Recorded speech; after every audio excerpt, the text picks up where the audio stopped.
Gente, boa tarde. Satisfação enorme estarmos aqui em sintonia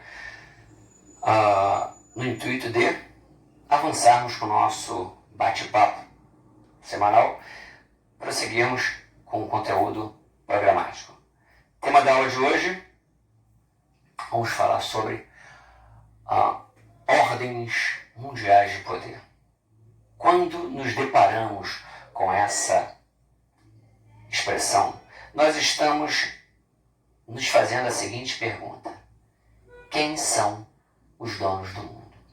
O mundo apresenta personagens que conseguem ganhar maior representatividade e legitimidade, portanto, usufruindo de uma certa liderança? A resposta é sim. Mas quem são esses personagens? Diante disso, nós precisamos nos fazer uma outra pergunta: em que momento histórico? Em que recorte temporal? Em qual intervalo de tempo estamos nos fazendo essa pergunta? Portanto, tema da aula de hoje, ordens mundiais de poder. Tópico do caderno, anotando por gentileza, histórico. E aí eu precisaria remeter vocês a alguns momentos específicos. Antes de 1945, período 1945, e após esse momento. Se a gente para analisar o que existia no cenário geopolítico global antes de 1945, a identificação de vários polos de poder, ou seja, vários países exercendo o papel hegemônico. E quando eu uso essa expressão, exercendo o papel hegemônico, é porque apresenta um destaque na esfera social, na esfera econômica, na esfera política, na esfera cultural. Se a gente para analisar, eles conseguem demonstrar ao mundo que são importantes em diferentes vertentes, em diferentes prismas. Ótimo. Então, se são vários países demonstrando hegemonia, uma supremacia em várias vertentes, eu tenho vários polos de poder, caracterizando uma ordem multipolar. Países como Estados Unidos, Alemanha, França, Inglaterra, Japão, a ex-União das Repúblicas Socialistas Soviéticas, facilmente poderiam ser enquadrados como economias hegemônicas. Portanto, caracterizando uma ordem de diferentes polos, multipolar, portanto. Depois avançamos e pegamos aí esse período de 39 a 45, Segunda Guerra Mundial, período onde não há possibilidade, não há viabilidade para a definição de uma ordem, para uma identificação de uma ordem mundial. Por quê? Porque estamos passando por uma macro turbulência, dificultando a possibilidade aí de traçarmos ou identificarmos quais serão os países que conseguem exercer supremacia, portanto, exercendo esse papel de hegemonia. Inviabilidade de identificação da supremacia global. Não há possibilidade de traçarmos ou identificarmos ou analisarmos a ordem que vigoraria. Ótimo. Depois desse momento, passaríamos a analisar. Não é analisar cegamente quem venceu a guerra. É analisar, além disso, qual é o cenário que se apresenta aos meus olhos. Não adianta eu ter vencido uma guerra e minha economia estar em colapso. Não adianta eu ter vencido uma guerra e eu ter inúmeras baixas humanas que inviabilizem a retomada de crescimento. Não adianta eu ter vencido uma guerra e eu ter contraído ou gasto mais do que deveria e eu não ter possibilidade de investir em setores que vão novamente permitir que eu caminhe de forma autônoma. Então a gente consegue, diante dessa leitura dos fatos, chegar à seguinte percepção: dois países se colocam como baluartes, dois países se colocam como referência, dois países conseguem ganhar legitimidade e representatividade no prisma econômico, social, político, geopolítico, nesse contexto. Na vertente capitalista, os Estados Unidos despontam, na vertente socialista, a ex-União das Repúblicas Socialistas Soviéticas. Abraçando a vertente ou grupo dos países socialistas, teríamos essa macropotência, que atende pelo nome de União Soviética, ou que atendia. E abraçando, liderando o grupo de países capitalistas, teríamos aí os Estados Unidos. Ótimo. Caracterizando, portanto, uma ordem bipolar. Dois polos, dois grandes eixos, dois centros de referência no mundo. E assim foi até a década de 80. Uma ordem pautada em duas grandes zonas de importância. Por que eu coloquei até a década de 80? Vamos parar essa análise histórica e vamos jogar no caderninho de vocês. Tópico 2. Crise da bipolaridade. Fins de 80. Vamos analisar por que a ordem bipolar de poder chegaria ao fim, ou começaria a ter as suas bases solapadas. A bipolaridade começa a ser enfraquecida. Dois polos não dão mais conta dessa liderança. Por quê? Vamos nos prender à ordem ou à esfera dos países capitalistas. Japão começa a se recuperar economicamente. Vários são os fatores que legitimam essa informação que eu acabei de passar. O Japão começa a fazer uso de auxílio, amparo, ajuda financeira internacional. Vamos nos prender à expressão Plano Dodge, uma ajuda concedida aos japoneses no pós-guerra, no intuito de fomentar seu processo de reestruturação.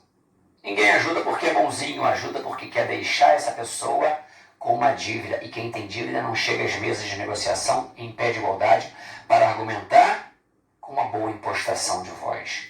Fica submisso. Esse foi o propósito dos Estados Unidos. Deu errado. Porque o Japão absorveram essa ajuda, não apenas souberam investir, fizeram uma ampla reestruturação no seu parque tecnológico. Palavras como robótica, mecatrônica e informática, quando o mundo ainda não absorvia de forma integral, o Japão soube interpretá-las. Então houve um nítido direcionamento para ramos estratégicos, direcionamento desses capitais. Ele começou a criar uma teia no seu continente, envolvendo sobretudo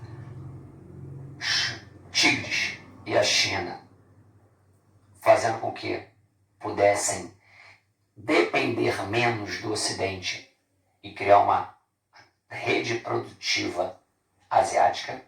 Eu cresço, eu trago vocês no bojo. Naquilo que eu não posso crescer, eu me utilizo de vocês.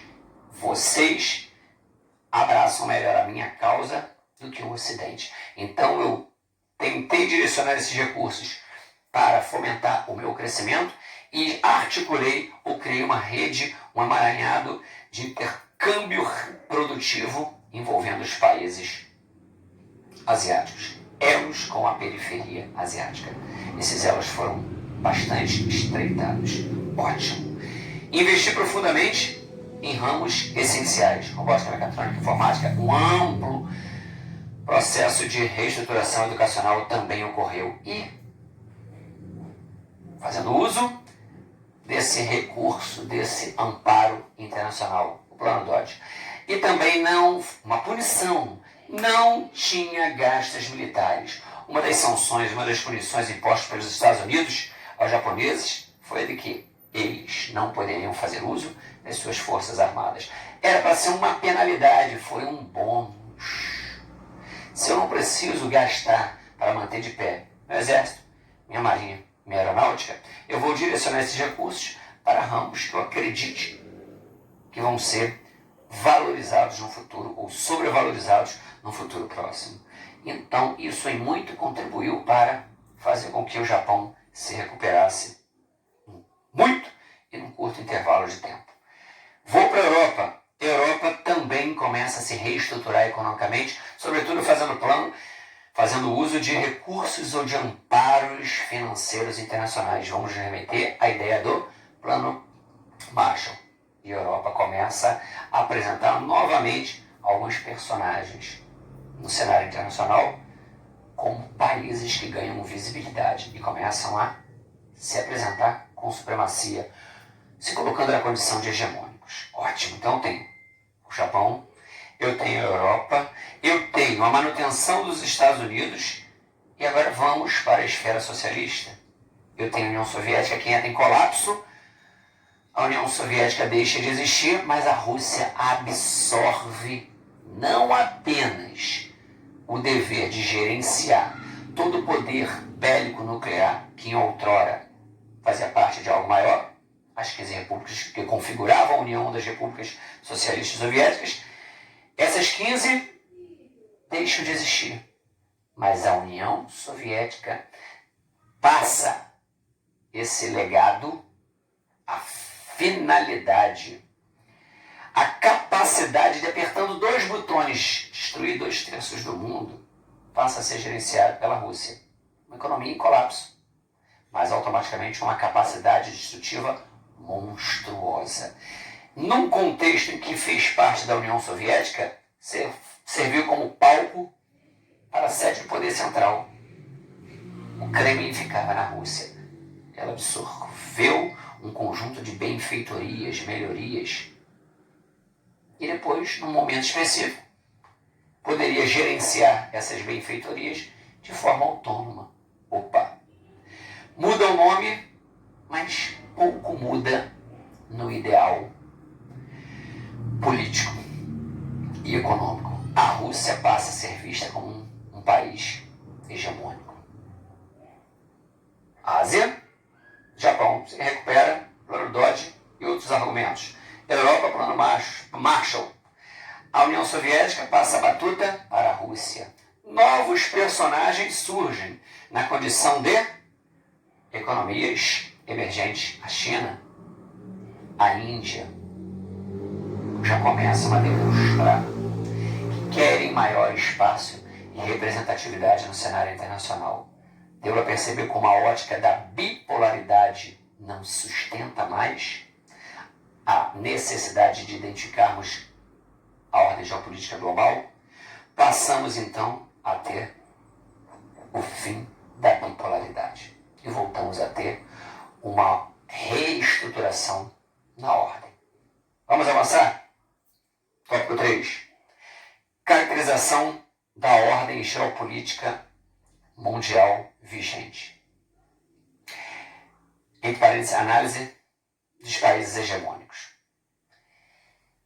Eu não posso ser categórico nesse propósito identificado pelo item 3. Qual é a ordem que vigora? Mas eu posso suprir argumentos que deem legitimidade às 3 teses de maior solidez. Existe uma gama de teóricos que defendem uma ordem unipolar. Os Estados Unidos continuam importantes e deve ser vista essa ordem como unipolar em decorrência de todo o legado. Independente do recorte temporal, sempre os Estados Unidos se apresentam com representatividade. Portanto, são importantes desde sempre. E isso faz com que eles sejam vistos como os donos do mundo. Existe uma categoria de teóricos que defende uma ordem multipolar, inclusive subvalorizando o prestígio bélico, porque eles defendem a tese de que, hoje em dia, o que confere importância, representatividade, legitimidade a um país no cenário mundial são os indicadores econômicos, é o poder econômico, poder financeiro, além de um prestígio diplomático, capacidade de ser convidado para a mesa de negociação em diferentes momentos históricos. E esse grupo de teóricos suscita a ideia de que existem mega organismos supranacionais que demonstram nitidamente que não é mais o poder de destruição que confere a um país respeito, representatividade, mas a capacidade de fazer parte de alguns grupos de países. Conselho de Segurança da ONU, G20, blocos econômicos, por exemplo, além dos BRICS, são situações em que países ganham representatividade e não são deixados de lado quando assuntos de suma relevância no cenário internacional precisam ser discutidos. Opa! Então são muitos os países. São muitas as economias hegemônicas. São muitos aqueles que conseguem se apresentar como personagens relevantes, materializando o argumento da ordem multipolar. Mas existe uma terceira faceta de teóricos que, de certa forma, procuram analisar de uma forma um pouco mais holística, um pouco mais ampla, e, de certa forma, bebem das duas fontes e materializam o discurso da ordem multipolar. Eles acreditam que, sob o prisma econômico, os Estados Unidos dependem, não conseguem viver de forma independente, autônoma, necessitam descer do seu pedestal para negociar com outros países do globo. Por isso, a ordem multipolar, ela é levada a cabo. Podemos fazer uso dos grandes embates econômicos envolvendo China e os Estados Unidos. Então, do ponto de vista econômico, os Estados Unidos precisam negociar, precisam se colocar como mais um personagem que depende de uma gama de argumentos para fazer com que normas possam te trazer benefícios ou não. Só que, diante do aspecto político, tem um poder de destruição e hoje a capacidade de se envolver em duas grandes frentes. Se duas grandes batalhas se instalassem no mundo hoje, os Estados Unidos poderiam, com alto poder de competitividade, se envolver em duas grandes frentes de batalha. Ou seja, estão alguns degraus acima dos demais. Suscitando a ideia de, sob o prisma político, bélico, unipolaridade. Então, multipolar. Poder de destruição acima dos demais, poder econômico, depende dos demais, não consegue viver de forma autônoma e independente. Quem está certo? Nenhum centro acadêmico consegue dar o veredito, nem no Brasil, nem no mundo. Mas precisamos entender quais são os argumentos que estão por trás, dando suporte e alicerçando cada uma dessas vertentes. Beleza? Gente, por hora vamos ficando por aqui. Satisfação enorme estarmos em sintonia. Agradeço a todos os comentários que eventualmente foram feitos no sentido de palavras de carinho e saudade. Futuro próximo, se Deus quiser, vamos estar em sintonia de forma presencial. Forte abraço e até!